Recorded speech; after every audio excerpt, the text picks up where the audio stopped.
20 பேர் இருக்கிற சபைக்கு எவ்வளவு பெரிய ஸ்பீக்கர் வச்சிருக்காங்கன்றீங்க. அப்படி வச்சு கேட்டா அவங்க வைக்கலையா, இவங்க வைக்கலையா, அவன் தப்பு பண்றான், நம்ம ஏன் தப்பு பண்ணணும்? சவுண்டா இருக்கு சபை. நான் சொல்றது வெறும் ஸ்பீக்கர் சவுண்ட் மட்டும் இல்ல, தன்னை காட்டிக்கும் போதே சவுண்ட் பார்ட்டியா காட்டிக்க விரும்புது சபை.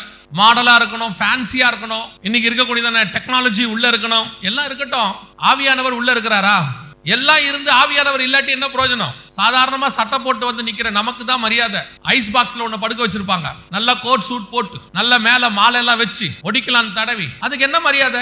நம்மளை விட அதுக்கு நல்ல டெக்கரேஷன் இருக்கும். நம்ம கூப்பிட்டா கூட எவனும் பார்க்க வர மாட்டான், கூப்பிடாம எல்லாரும் பார்க்க வருவாங்க.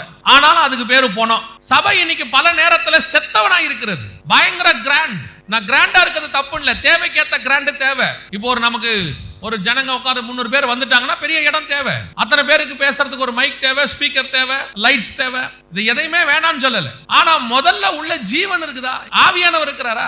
ஆவியானவரே இல்ல, அப்புறம் சபை நடந்து என்ன பிரயோஜனம்?